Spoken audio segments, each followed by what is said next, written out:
so I'm going to have to get quicker. And also, I'm going to get a bit more technical about steps 10, 11, and 12. Yay! Right, leisure. I think that was just the topic, leisure. No one likes a misery. If you're not doing anything for fun, find something that's fun. If it's not fun, do it for a while, it'll become fun. People in recovery, I think, can be very serious. I've been too serious. Sometimes I need to stop being useful and find something which is useless, but which I enjoy. Sometimes I'm leaving the flat and I'm going down the stairs, and whose head should pop out from flat 29 but Magic Kitten, and she wants to sit on my lap on the stairs for 15 minutes before I go. Sometimes that's literally the most important thing I do that day. I've got to be enjoying my life, otherwise who wants to be sober surrounded by people with thin blue lips of judgment, with the little finger wagging? No one wants that. So I've got to be enjoying myself, and I do. I have a wonderful time, which mostly involves doing nothing. Or I almost didn't come back for this session. There's a cat out there who is so delightful, and I'm sure she can be tamed between now and 5 o'clock. Right. So what else? Emotional unavailability. How do you deal with a husband who is emotionally unavailable? Okay, a Jesuit friend of mine has a friend who writes lots of religious poetry. And he says to this friend, "Do you believe the poetry you write?" He says, 1 day out of 3.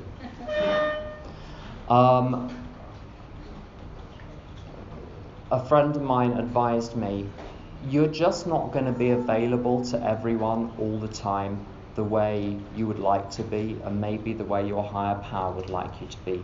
Learn to live with that. You're not supposed to be Mary Poppins. But that I have to extend that understanding to other people. So my other half, when he's available, great. If he's not available, I'll just have to find someone else to talk to. But it is not my job to dictate who is available to me and when and how. There's a very good AA speaker called Dr. Paul O. That's Paul O. from Laguna Beach, who would say that love is giving of yourself for fun and for free, expecting nothing in return. Giving of yourself for fun and for free, expecting nothing in return. If I want something back, it's not love, it's something else. And as soon as I demand that my other half be available, I can request. On occasion I have a crisis, I really need to process the crisis, a decision needs to be made. But I'll say that there's a crisis going on, I really need your attention, it'll take 3 minutes, then you can carry on doing whatever it is you're doing right now. Is that okay? And it's usually okay. But, if we can get our emotional availability on the same day each week, great. But I don't demand it or expect it. People are just complicated messes. They're not supposed to be service providers to me. So if I live with someone else, I'm going to be living with a complicated mess. It's just fine.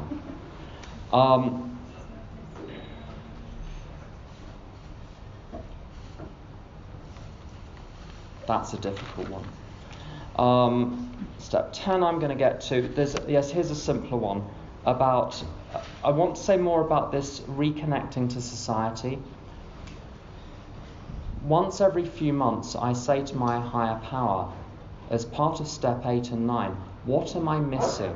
What opportunities for participation in the world around me am I missing? It could be financially, so I give a certain amount to all sorts of different charities. Sometimes it's time. But all I have to do is ask my higher power, where do you want me to go? Who do you want me to talk to? Do you want me to get involved in other organisations, in outside activities? If so, tell me. If not, that's fine. And my balance between inside recovery, outside recovery has changed. And is constantly changing. But all I need to do is ask God, and God sorts that one out. It's the idea of concept 4 is the right of participation, but it's also the duty of participation, and God will give me the strength to participate. And I'll mention this very briefly. I know it might cause a problem, but, well, we'll see. So my home group in London it's a big group. We have like 80, 90 people sometimes. And we go for dinner afterwards. 40 people are in the restaurant. It's great. We have the principle, we follow some principles from the way AA works in Great Britain, which is that participation goes together with decision making. So the decision makers are the people that want to participate in the group's running by doing something practical. And we have anyone that wants to be a decision maker in our group, you're totally welcome, but we're going to offer you a job. The job might be on a list of stand-ins. So some people go on the list of stand-ins, they never stand in, but there is a show of willingness, so we count your vote. If any members of the group wanted to come along, we would listen to, if they wanted to contribute to a group conscience discussion, we would listen to that. But there's an important point about the way the group operates, which is that our experience is more responsible decisions get made when they're made by the people who are exercising responsibility by doing some of the work. I don't know why that's true, but it runs through the concept that authority and responsibility go together. If you have people who make decisions but don't have to take responsibility for the results, you get terrible decisions. If you have people who are responsible for the work but don't get to make decisions, you get angry people. They can see everything that's going wrong, but they can't do anything about it. You'll see this in organisations outside AA as well. Responsibility and authority going together, and participation being in all areas of the group. And it works amazingly harmoniously. But there's another point about what decision making in AA means. So I'm a conference delegate for AA in Great Britain, so I'm one of the 6 delegates for my region. And when we make decisions, I'm not making a decision on my own behalf. I'm making a decision on the basis of the welfare of AA as a whole. When we're making a decision in my group, the people who are voting are not pushing forward their idea. They're saying, what is the best thing for this group? So all of the voices, even people we know who come, who don't do service, don't come to the group conscience, but we want them to come. We know them, we know what they want. And we make a decision taking everyone into account, and we make a decision as a single spiritual entity, not as 50 individual voters, which is why we seek unanimity in the decision making. We're not done until we're basically unanimous. And it works amazingly well. I'm going to talk more about that tomorrow, but I wanted to cover that today because I didn't know if the questioner was going to be here. Drink something. Feeling lonely and different. The really short answer, my sense of separation between me and others comes from lack of forgiveness and unfinished amends. Lack of forgiveness and unfinished amends. When I solved those and got into service, the loneliness left. And I can be with strangers, people I've never met before, and feel completely at one with them. There is no shortage of people on the planet. There is no shortage of people in the fellowship. That's not the problem. The problem is something else, in my experience. 13th stepping. So that's sexual liaisons between people in AA or whatever, one of whom may be relatively new. The advice that was given to me was don't do it. Not to do what? 13th stepping.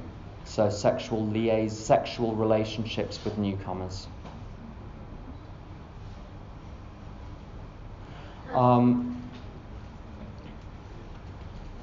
There are 100,000 reasons why not. But, if all else fails, this one is a good one. People, a good reason not to do it. Sometimes people in recovery commit suicide, and you don't want to be part of the negative story that led to that. Because I've had friends where that's happened, and you don't want to see how long it takes to recover. But even if it didn't contribute, you'll never know. So just, and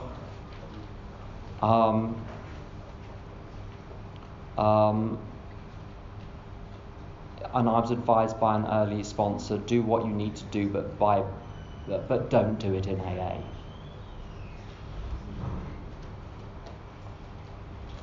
Steps 10, 11 and 12.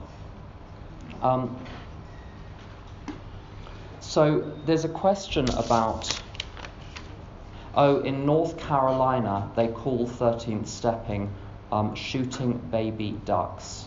It's a good, exactly. It's a good image because I think it's one of the, if I have a sponsor that does it, that's the end of the relationship. I'm not going to co-sign that behaviour.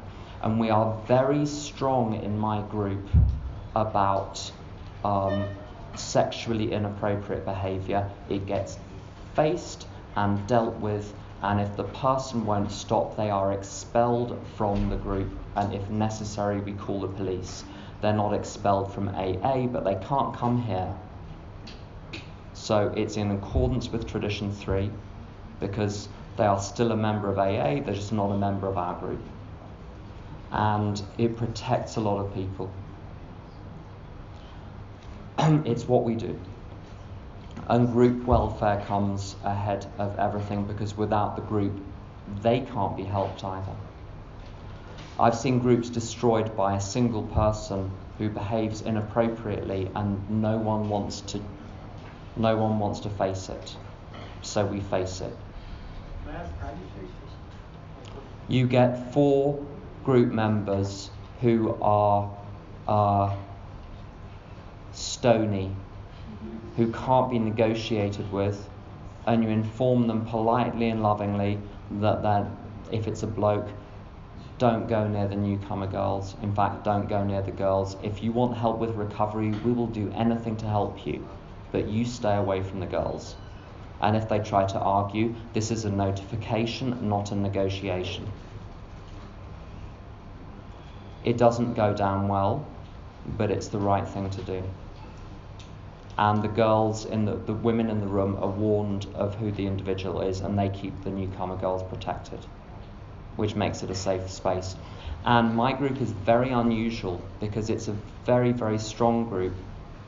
Most of the very strong groups in AA in London are 80% men. And in our group, it's probably around 60% women. And we've got everything. We've got Brazilians and South Africans and ultra-Orthodox Jews and Muslims and gays and lesbians and transsexuals and everything in between, all and any of the above. And it's safe. And it's safe because we draw a very clear boundary around the group and what is permitted and what is not. And I think it's a really good thing. So step 10. Someone said 10th step inventory. It is hard to do step 10 every day. Is there a way to do it in a more dynamic, powerful way? Yes. So step 10 in the big book So my car needs to be serviced once a year.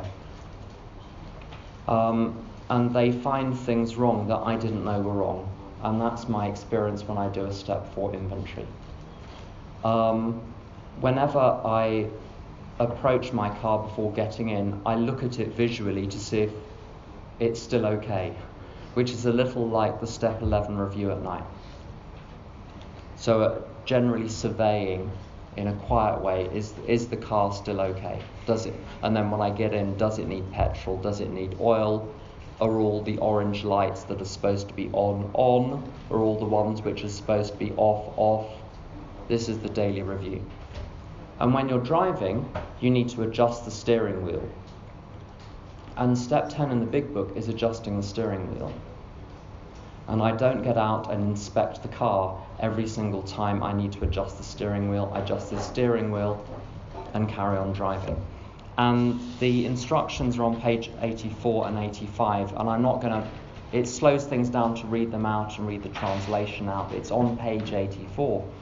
But basically the idea is to watch my own thinking, just like on a computer, a program that runs in the background, like the virus software, antivirus software, to spot when I'm emotionally disturbed, and if I'm behaving badly, I will be emotionally disturbed if I'm present to myself.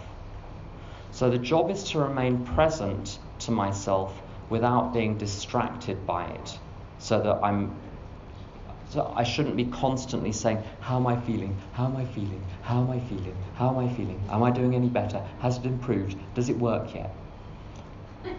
But I need to keep an eye. And when I start to get resentful, it doesn't say analyze it.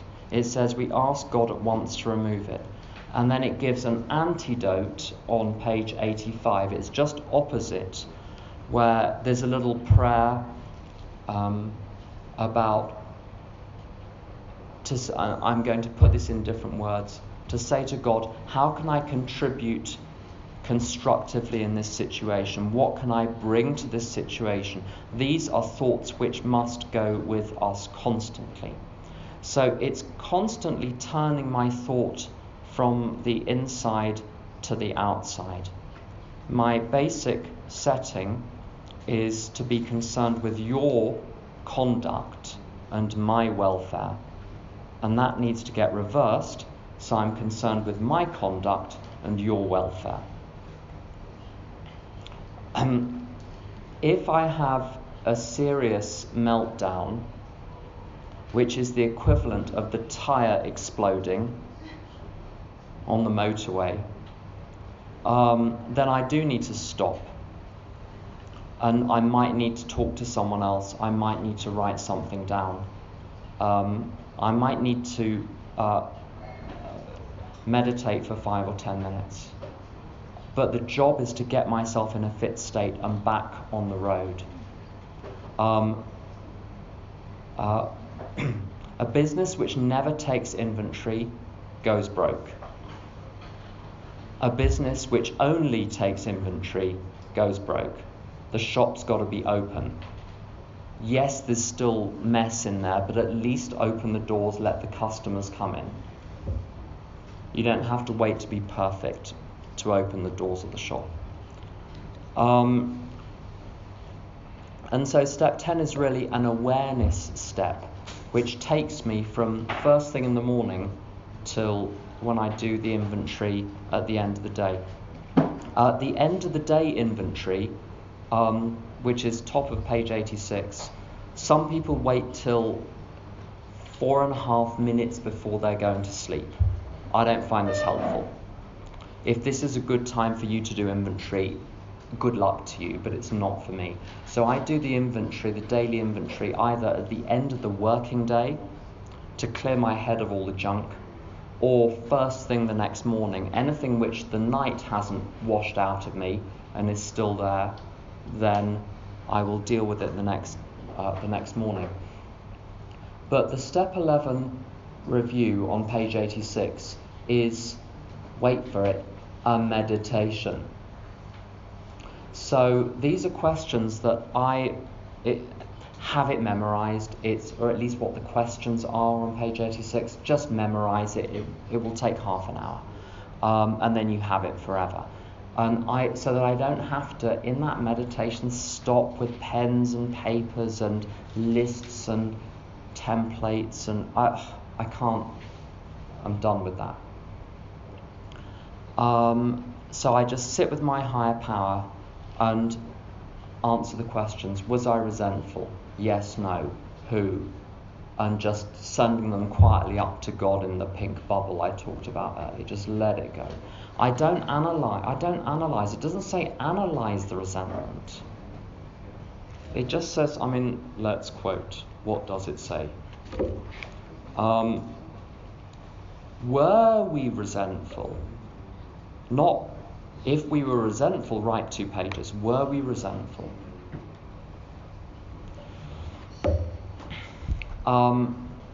The most important question in that list is about corrective measures. I say to God, what is my corrective measure? And I don't want 15. If I have 15 corrective measures, I won't remember any of them. If I have 1, I might remember it. And then I maybe write that down after the review. But honestly, when I pray the corrective measures, I get relax, pause before you speak, try and be a little kinder tomorrow. That's 95% of it. Just relax, chill out. God's got it covered. You're fine. Just take the time to be polite and patient with people. And I'm better than I was. I'm not perfect. And the reason I say that is because, is what I said earlier. If I'm at peace, I instinctively act well. When I'm not at peace, however carefully calculated it is, I'm going to act badly. Because the actions might be right, but the spirit isn't, and it's the spirit that people notice anyway. Some other things on step 11. Step 11 in the morning, I'm setting myself up for the day. So it's another meditation. And again, memorize the key prayers. There are some statements between 86 and 88, but then there are some specific things to do, specific things to pray for, and then I do have a pen and a piece of paper. So everything gets written out that I need to do, and then I plan the day and get on with it. Now, when they said meditation in 1939, they meant a form of concentrated, directed thought, as opposed to the monkeys being in charge. No, let's direct the thought consciously. But of course now meditation, people immediately think of Eastern meditation and Buddhism and so on. And I'm going to say a little bit about those Eastern practices. And there is contemplation in Christianity as well. There is contemplation in other religions.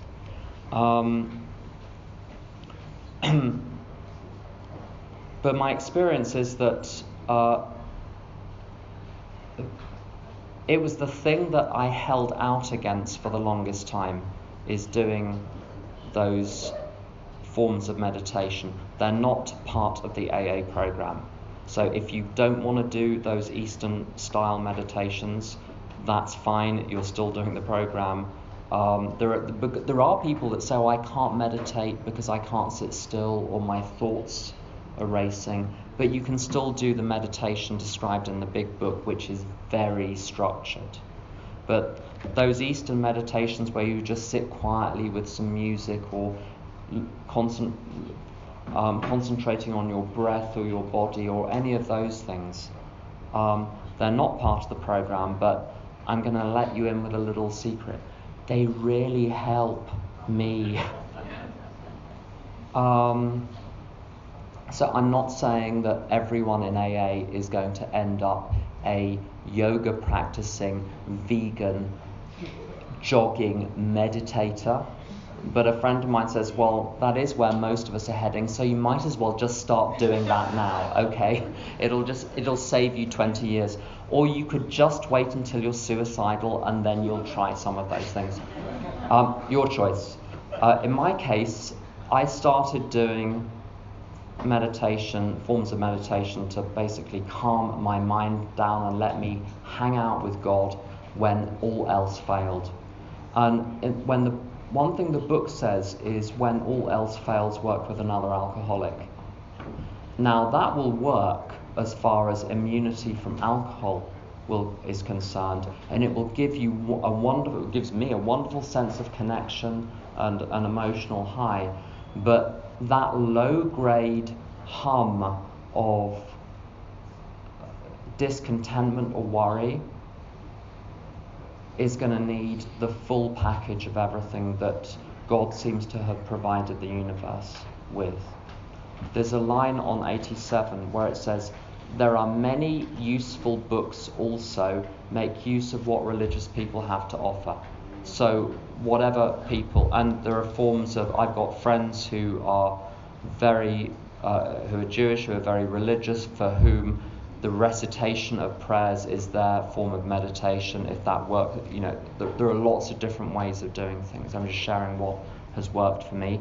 And I had years when that was working very, very well for me. I had loads of prayers off by heart. I would just say them over and over and over. But I've tried different things and lots of things work. So these are just things which are available to you. The last couple of things. It's very important for me in AA to be doing work within the AA structure to help the organisation run. And I also have done a lot of work over the years when I'm carrying the message outside AA through various forms of public information. And it's immensely satisfying when I did a talk, for example, around 8 or 9 years ago. I'm still on the National Armed Services Subcommittee, so we're a committee to the board, and we carry the message of AA to the armed services and to veterans. And the armed services plus veterans plus their families in the UK is about 6 million people. And I did a presentation about AA to a meeting of health professionals, health and social work professionals in the domain of the armed services and veterans. And there were about 50 people there, but then the presentation got emailed to about 1,500 professionals who work in this domain. 70% of the people that seek help as former soldiers in the UK have alcohol problems. So in one act of speaking and sending a presentation out, I got the opportunity to carry the message one way or another to 1,500 people whose work is directly involves helping alcoholics in that domain. It's immensely satisfying. Should we do the translator switch?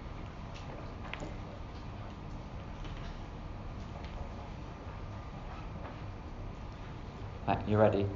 Okay. Sponsorship. So this is the closing topic today. Can I just get a show of hands? How many of you have a sponsor? If you care to raise your hands. Very good. And how many of you sponsor? That's really good. At some groups in London, they ask at the end of the meeting, is anyone available to act as a sponsor? And I'm not going to name the address, but I went to a meeting a while ago, a few years ago, where they asked the question. Now, it was a meditation meeting, lovely, very relaxing. Lots of people who are 20 or 30 years sober. very wise. Question: who is willing to offer sponsorship? 2 hands went up out of 50 people. I did. The question at the end of the meeting: who is willing to offer sponsorship? And 2 hands went up out of 50.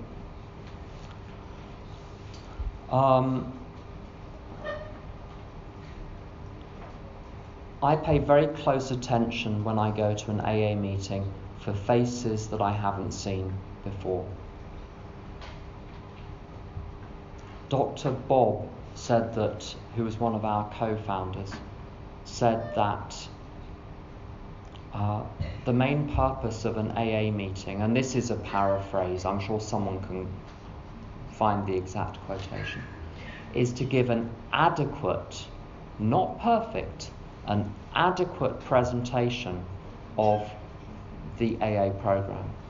So I want to make sure that anyone who comes to my home group leaves at the end of the meeting or at the end of dinner with a clear idea of what alcoholism is. You can't moderate, you can't stop, life is driving you crazy. This is fatal, incurable, progressive. They want to leave with those ideas, with a clear idea of what the solution is, which is the 12 steps and the traditions and the concepts and fellowship and service. And to make sure that sponsorship is offered, as Louise said, and I quoted this earlier, you might as well tell them the truth because they're going to die anyway. There is nothing worse than when when you talk to a newcomer and you're not sure whether to say something and then they leave and you never see them again. And you think, maybe I should have said more. So I just risk being unpopular. Maureen, a Wimbledon housewife, said to me many years ago, if they are willing, you can't say anything wrong. If they're not willing, you can't say anything right. So I don't worry anymore about if they're frightened off by a couple of things I say. I was frightened off by people, but alcohol frightened me more, so I came back anyway, even though I hated half the people in the room. And I make sure that my sponsees, as soon as they are somewhere past step 5 and into the amends process, start to sponsor others. There is a shortage of people who are capable of carrying the message as it's set out in the big book and as informed by the experience gained since 1939, but based on the big book as the core. God has revealed other things in between. I want to make sure that that people in AA can't go through their AA experience without having sponsorship offered. So if I'm sponsoring someone, they have to come to my home group unless they live in Jerusalem, in which case there is a get out of jail free card. You don't have to come to my home group. If they're in London, they have to come to my home group, and they have to go somewhere else as well, where they can be taking the message they get from us and carrying it to other people. Who do I sponsor and how do I do it? I will basically say yes, unless after discussion it appears that someone's interests may be better served by having someone more local, someone closer their age, someone closer their sobriety length, I sponsor a lot of people. Some people are going to need a sponsor who only has one other sponsee. There's room for different types of sponsor, different ways of doing things. Some people are very broken and need a lot of help from a lot of people. Some people need one intense relationship and some other friends. So I don't say yes to everyone, but I don't say no because I've hit a numerical limit. Some people say, I won't sponsor more than 10. That's fine. So people do this sponsorship very different ways. I know people that only sponsor one person at a time because their system doesn't allow for anything else. was they do 2 hours a day until the person is through the steps, then click, and then there's a new one.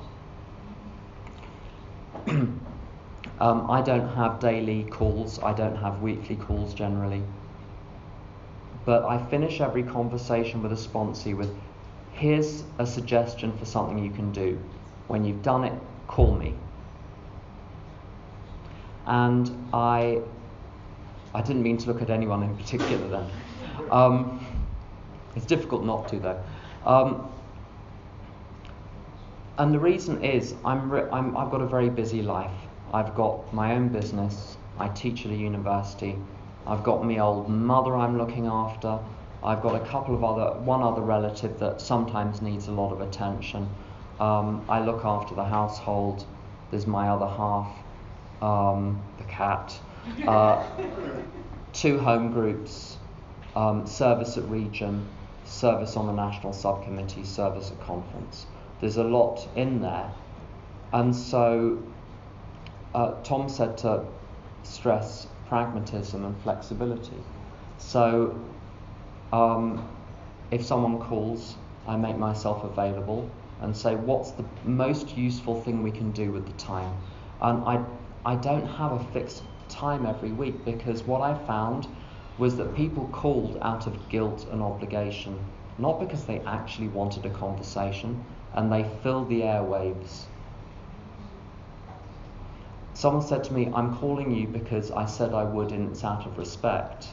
And I said, respect would be when you want to call me because you want the human being that is inside me to have some kind of communication with you. That would be the real respect. I am not my schedule. You're respecting my schedule, not me. So let's have a call when you really want to speak to me, and then I'll really want to speak to you. How about that? And I find I don't have any dead calls with sponsees, calls where their heart's not in it and my heart's not in it. It's spontaneous. And you not saying no to people asking you to sponsor them, it's really required me to trust God. So when I first got to 15 sponsees, I was like, how am I going to handle this? And I had to become more flexible, and that's when I shifted to call me when you've done the assignment, call me if you have a crisis. Those are the 2 situations. And suddenly, 15 people, it was working. Now I look back and think 15, that was a walk in the park. But when I was new, my first sponsee took all of my energy, so I could only do one. So it's taken a very long time to build up the usefulness. And there's a line in 84 about growing in understanding and effectiveness. So my inventory from What page? 84.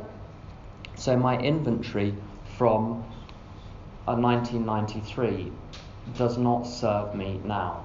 So the way I sponsored in 1994 was when I first started sponsoring. That's not going to work now either. And every few years it changes, it freaks my sponsees out, things are happening differently, no one knows why. And it's because I have to, either I trust God or I don't. Either I trust the instinct or I don't trust the instinct. And I've decided to trust it and take the consequences. And this freaks my sponsees out. I sponsor everyone differently, so I can't tell you how to sponsor any particular person. You might copy how I've done it with you, but that might not work with someone else. You know, it's very different sponsoring someone that can't read and write than sponsoring someone that reads 3 books a week. It's really different sponsoring someone that's had a lot of trauma, who's got post-traumatic stress disorder, who is terrified and shakes in front of you. You can't have the same conversation as someone that's been pre-processed through therapy and Landmark Forum and the Alpha course or whatever else. I've got to meet people where they are and not try to cut people to the shape of what I think sponsorship should be. But people talked earlier about the doormat, and I'm not a as my sponsees will know, I'm not a doormat sponsor. which means I'm not there to listen to complaining. You need to complain. That's fine. I complain to my best friend. My best friend complains to me. I do not do that with my sponsor. I will go to my sponsor and say, this is the situation. This is the solution I've applied so far. Is there anything I've missed? So I go as far as I can dealing with the situation with the knowledge I have, the experience I have, the resources I have, and then I go and say, I don't want to be getting him to do my program for me. So I do as much as I can, and then I go to him. And it doesn't help my sponsees if someone will say, how do I do this? How do I do step 11? How do I do step 10? I said, well, have you read the relevant pages? I'm not going to read the pages out for you. I've got a sponsee who's relapsed. What do I do? Again, have you read chapter 7? Have you read chapter 8? Have you read chapter 9? What principles apply? You can read as well as I can. Read those and then see what the question is. Or the other standard questions that the top questions people ask. I feel disconnected. What do I do? I've got a resentment. I'm so upset at something. Or I don't know why this gets expressed this way, but I'm in fear. And I've had to learn myself how to deal with those three things. When I feel disconnected, I look at the program that has been given to me.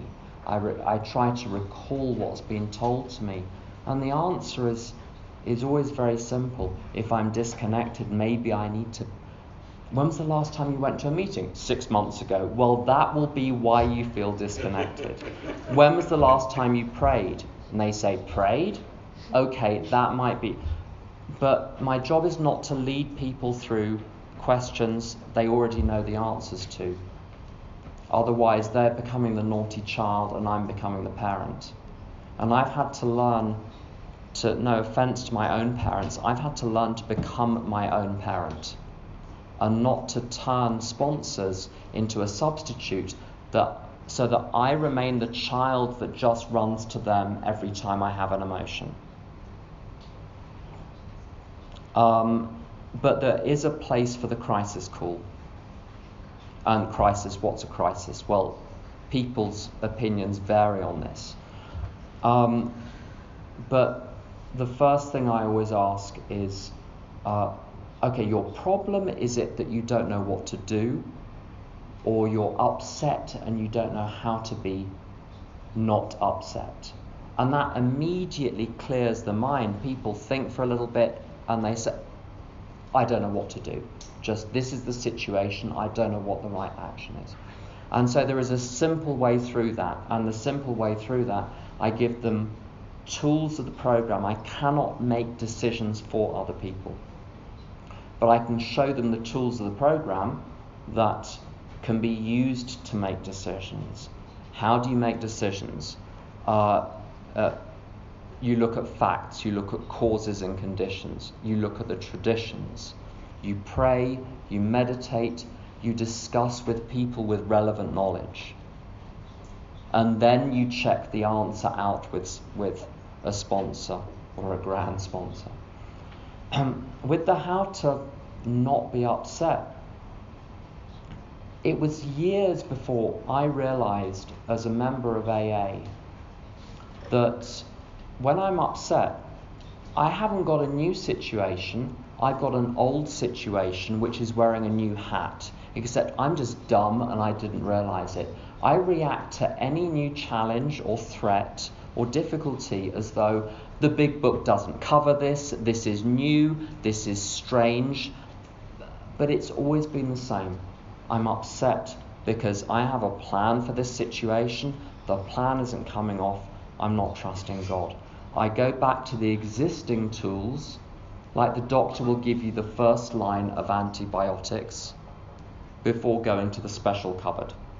Now, there are special cupboards. There are conversations about difficult situations, but always to apply the simplest things first. Pray, meditate. If that doesn't work, maybe write out the resentment or the fear. Sometimes that can bring clarity. Go to a meeting. Go to another meeting. Put some chairs out. Ask someone how their day was. Call your mother. Call a friend because your mother has driven you crazy. Call to make amends to your mother. I mean, just repeat. Have you had a bath in the last week? Have you exercised? What have you been eating? Only sugar? Well, that will be so many emotional problems turn out to be sugar or caffeine. Or, when do you go to bed? Oh, it varies. Oh, well, that will give you jet lag and you haven't been anywhere. So pragmatic. A lot of sponsorship is actually responding to complex psychological dramas with, have you eaten? Have you considered a nap? How about you go for a walk? And I'll finish with this one thing. My friend Sarah, who I've known for 26 years, she had the most terrible fear and anxiety when she was new. She's fine now. She's a consultant psychologist of all things.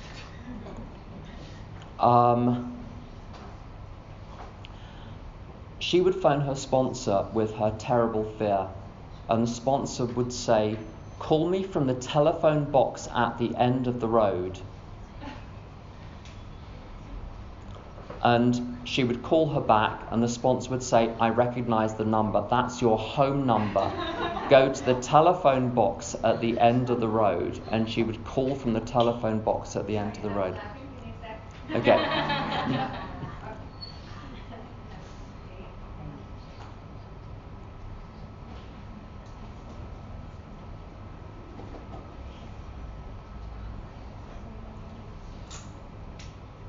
Okay. And she would call from the telephone box at the end of the road, and by that time the anxiety had subsided, but she'd taken positive, concrete action. And this really is the last story on come back next year about strong, kind sponsorship that doesn't take any rubbish from people. In August 1993, I phoned Sue. Sue was 30 years sober, 50 years old. I phoned Sue from a telephone box outside the alcohol shop on the way home from a meeting and said, "I want to drink." And she said, "AA is for people who don't want to drink." Click. I phoned her back, and I said, "It's me." She said, "I know."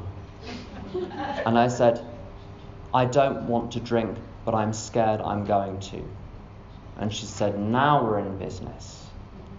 And it's perfect because it got the job done and it was economical. No lectures, statement, click. But I knew the game was over and I had to get serious, which I did. Thanks for listening. Do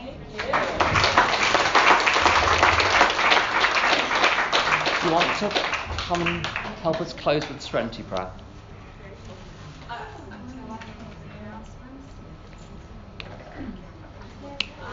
I wanted to thank everyone for coming, and thank you, Tim, for coming in. Thank you for organising it as well. God, grant me the serenity to accept the things I cannot change, the courage to change the things I can, and the wisdom to know the difference.